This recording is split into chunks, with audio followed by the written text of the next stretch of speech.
बहुत समय पहले एक शांत गांव था, हरितपुर। यह गांव अपने सादगीपूर्ण जीवन और लोगों की ईमानदारी के लिए प्रसिद्ध था। लोग मेहनत करते, मेल बांट कर रहते और सूरज ढलते ही अपने अपने घरों में लौट जाते। गांव के बाहर पीपल के एक पुराने पेड़ के नीचे एक झोपड़ी थी। वहां रहता था एक बूढ़ा साधु, शांत, गंभीर और हमेशा ध्यान में मग्न। गांव वालों को साधु बाबा से विशेष लगाव था। कहते थे, बाबा ने गांव को विपत्ति से बचाया था जब सूखा पड़ा था। वह सिर्फ ध्यान नहीं करते, वरदान भी देते हैं। साधु बाबा किसी से कुछ नहीं मांगते थे। गांव वाले रोज उनके लिए थोड़ा थोड़ा अन्न और फल रख जाते थे। पर इस शांति में हलचल तब आई जब गांव के पास के कस्बे से एक चतुर और चालाक चोर हरितपुर पहुंचा। उसका नाम था बहराम। उसने सुन रखा था कि उस साधु के पास कुछ दुर्लभ रत्न और सोने की मुद्राएं हैं, जो उसने वर्षों की तपस्या से प्राप्त की हैं। बहराम ने सोचा, एक बूढ़ा साधु, अकेली झोपड़ी, न कोई पहरेदार, न ताले, इससे आसान चोरी और क्या होगी। उस रात बहराम गांव के बाहर जाकर पेड़ के पास झोपड़ी का मुआयना करने लगा। दूर से देखा, एक दीपक जल रहा था। साधु बाबा ध्यान की मुद्रा में बैठे थे। बहराम ने एक पत्थर उठाया और धीरे से झाड़ियों में छिप गया। वह जानता था, धैर्य सबसे बड़ा हथियार होता है। झोपड़ी के चारों ओर कोई सुरक्षा नहीं थी। अंदर केवल एक चटाई, एक मटका, एक लकड़ी की अलमारी और पूजा का स्थान था।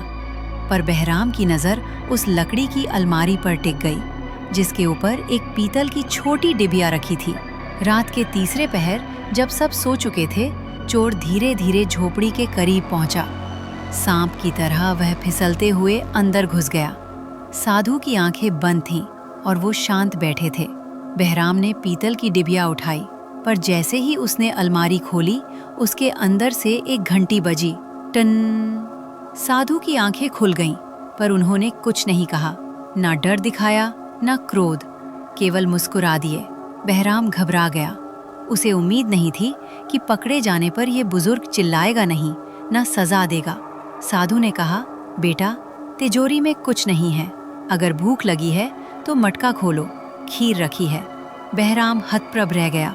उसने झोपड़ी से निकलने की कोशिश की, पर कुछ उसकी आत्मा को वहीं रोके हुए था। वो एक चोर था, पर बेवकूफ नहीं। उसने कई बार राजाओं के खजाने लूटे थे, अमीर सेठों की हवेलियों में सेंध मारी थी, लेकिन ये पहली बार था कि किसी ने उसे चोर कहकर भी न गाली दी, न मारने की धमकी दी। उल्टे उसने भूख पूछी, खीर खाने को दी और जाने दिया। बहराम ने अपने आप से पूछा, क्या ये किसी जाल की चाल है, या सच में ये साधु अलग किस्म का इंसान है। वो हरितपुर के बाहर एक वीरान कुएं के पास अपना डेरा लगाए हुए था। अगले दिन वो वहीं बैठा रहा। खाना ना खाया, न नींद आई। साधु का शांत चेहरा उसकी आंखों में घूमता रहा। शाम होते होते उसके भीतर दो आवाजें टकराने लगी। एक कहती, वापस जा, उस डिब्बे में जरूर कुछ है, इस बार सावधानी से काम करना। दूसरी कहती, क्या तू इतना गिर चुका है कि जिसने तुझसे प्रेम से पेश आया उसे भी लूटेगा। अंततः चोर ने तय किया, मैं एक बार और जाऊंगा। इस बार साधु से मिलूंगा, लेकिन चोरी नहीं करूंगा। देखूंगा कि उसके पास ऐसा क्या है जो मुझे चैन नहीं लेने देता। रात ढली। बहराम धीमे कदमों से उसी झोपड़ी के पास पहुंचा। इस बार वो छिपा नहीं, खुले में खड़ा होकर झोपड़ी के बाहर बोला, बाबा, मैं फिर आया हूं। अंदर से आवाज आई, तो आजा बेटा, अगली बार झिझक मत लाना। बहराम चौंक गया। उसने धीरे से झोपड़ी का दरवाजा खोला। अंदर वही दीपक जल रहा था, वही साधु बाबा ध्यान की मुद्रा में। सामने दो मिट्टी के कटोरे रखे थे, एक में खीर, एक में पानी।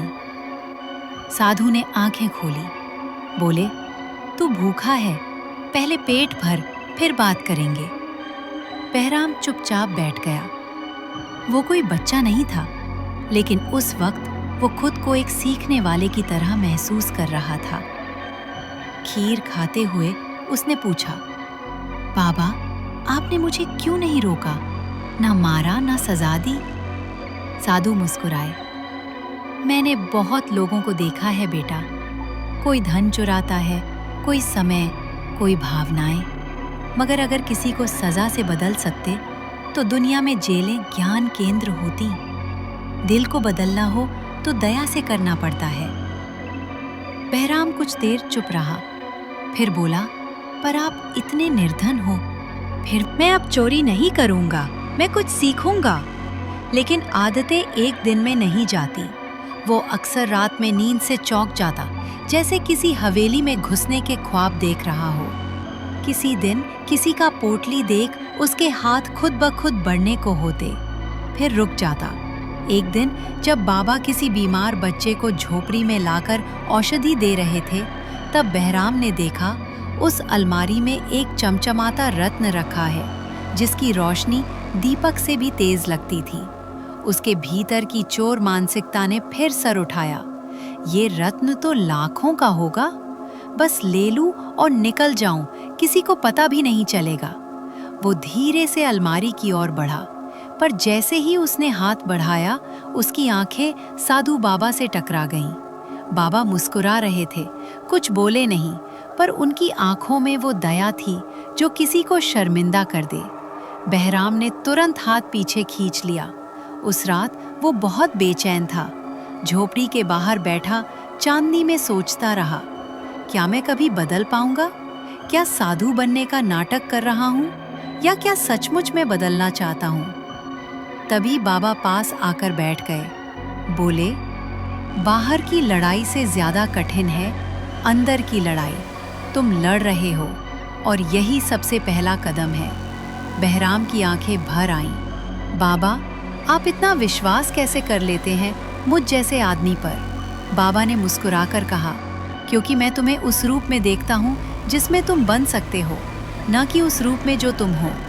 कुछ दिन बाद गांव में चोरी हो गई।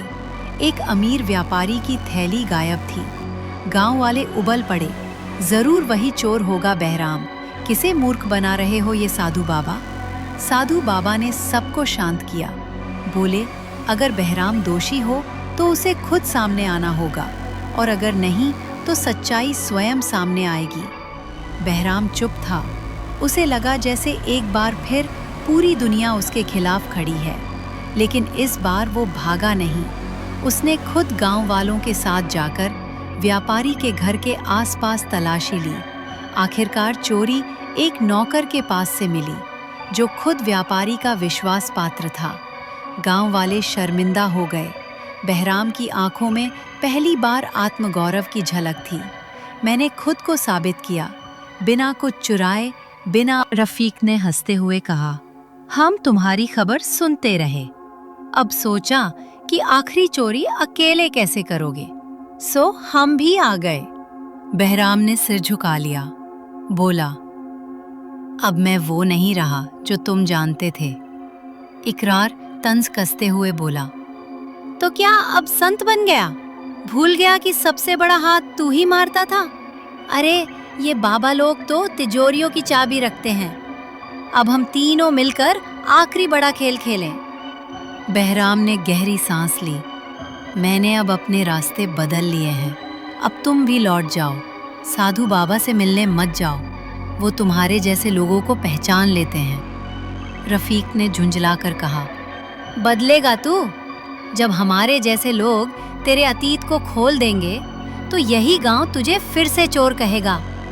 सोच ले बहराम, वापस आ जा, नहीं तो पछताएगा। रात को बहराम झोपड़ी के बाहर बैठा रहा, बेचैन और व्यथित।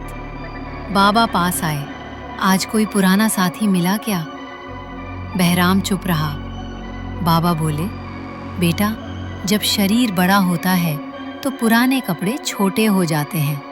फिर भी लोग पुराने कपड़े पहनने पर जोर देंगे, क्योंकि उन्हें आदत है तुम्हें वैसा देखने की।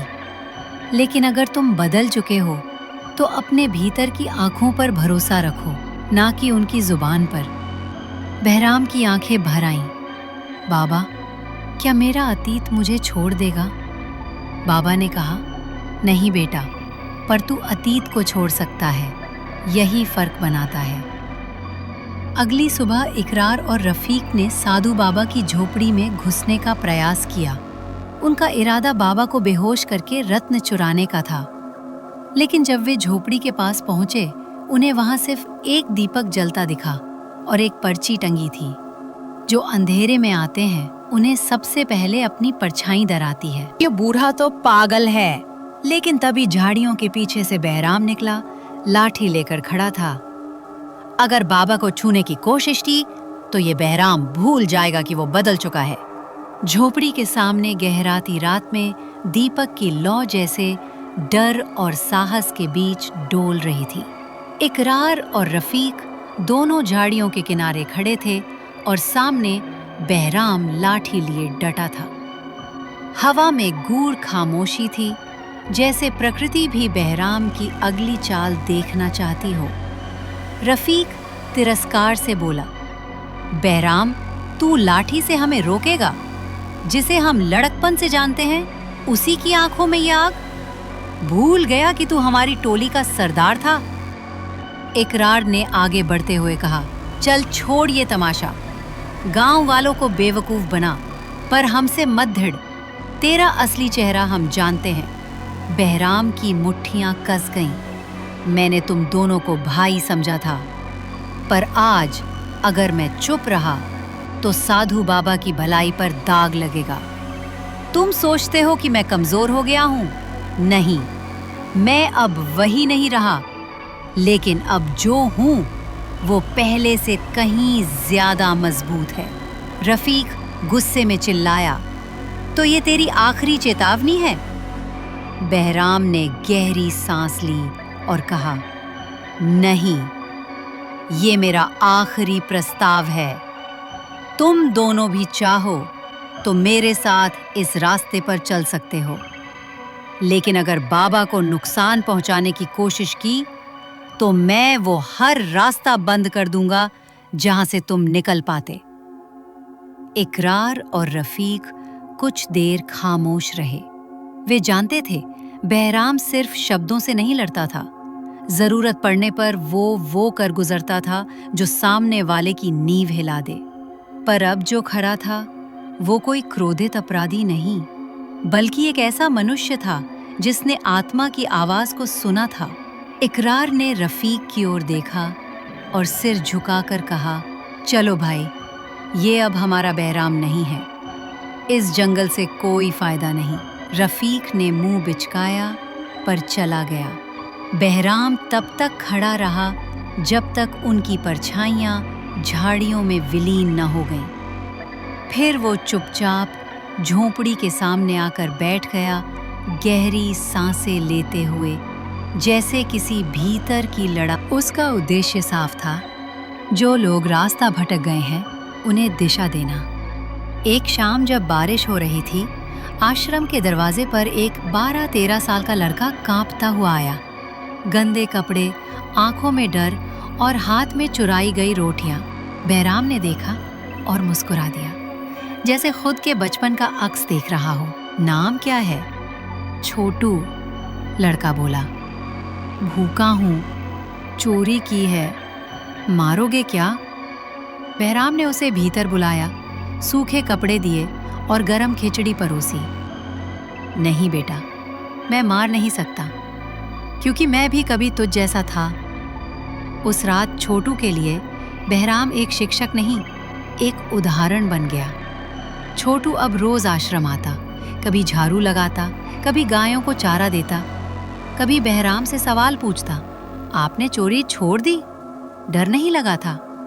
बहराम हंसता, डर लगा था, लेकिन खुद को खोने से ज्यादा कुछ डरावना नहीं होता। बहराम अब धीरे धीरे छोटू को जीवन के छोटे छोटे पाठ सिखा रहा था। ईमानदारी क्या होती है, कैसे खुद पर भरोसा किया जाए और कैसे गलतियां हमारी सबसे बड़ी शिक्षिका बन सकती है। एक दिन छोटू ने अपनी चुराई हुई पोटली खुद गांव के चौकीदार को लौटा दी। गांव वालों ने पहले हैरानी जताई, फिर सराहना की। बहराम जानता था, अब वो केवल खुद को नहीं, दूसरों को भी बदल रहा है। एक दिन साधु बाबा बहुत बीमार पड़ गए। उनका शरीर अब थक गया था, पर चेहरा पहले की तरह शांत और संतुष्ट। बहराम उनके पास बैठा रहा, आंखें नम थीं। बाबा ने धीमी आवाज में कहा, बेटा, अब तू रास्ता दिखाने वाला बन चुका है। मेरा काम पूरा हुआ। अब मेरी देह विश्राम चाहती है। बहराम रो पड़ा। बाबा, आप मेरे जीवन की रोशनी हो। आपने मुझे रोशनी दी जब मैं अंधकार में डूबा था। बाबा मुस्कुराए, और अब तू खुद दीपक बन गया है। याद रखना, सच्चा साधु वही होता है जो दूसरों के भीतर का उजाला जगा दे। उसी रात साधु बाबा ने ध्यान में बैठते हुए प्राण त्याग दिए। गांव भर में शोक की लहर दौड़ गई, लेकिन बहराम ने बाबा की चिता को प्रेम और गरिमा से सजाया। उस दिन वो केवल चेला नहीं, उत्तराधिकारी बना। आश्रम में अब ना केवल छोट रफीक चुप हो गया, दीवारें गवाह थी। एक चोर अब संत बन चुका था। सालों बीत गए, बहराम का आश्रम अब एक प्रेरणा बन चुका था। कई गांव से लोग वहां आने लगे, सिर्फ सीखने नहीं, अपने भीतर के अंधेरे से लड़ने। एक दिन बहराम ने छोटू को सामने बुलाया और कहा, अब मैं चाहता हूं कि तू इस आश्रम को आगे बढ़ाए। जैसे बाबा ने मुझे अवसर दिया, वैसे ही मैं तुझे दे रहा हूं। छोटू की आंखों में आंसू थे। आप मेरे गुरु हैं, पिता हैं, और जीवन की राह भी। मैं आपकी सीख को कभी नहीं भूलूंगा। बहराम मुस्कुराया। उसने साधु बाबा की तरह एक चटाई पर ध्यान लगाया। उसकी आंखें बंद थीं, लेकिन भीतर अब कोई युद्ध नहीं था।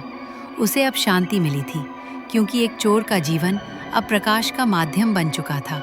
बुराई से लड़ने के लिए हथियार नहीं, प्रेम चाहिए। और किसी को बदलना हो तो सबसे पहले खुद बदलो।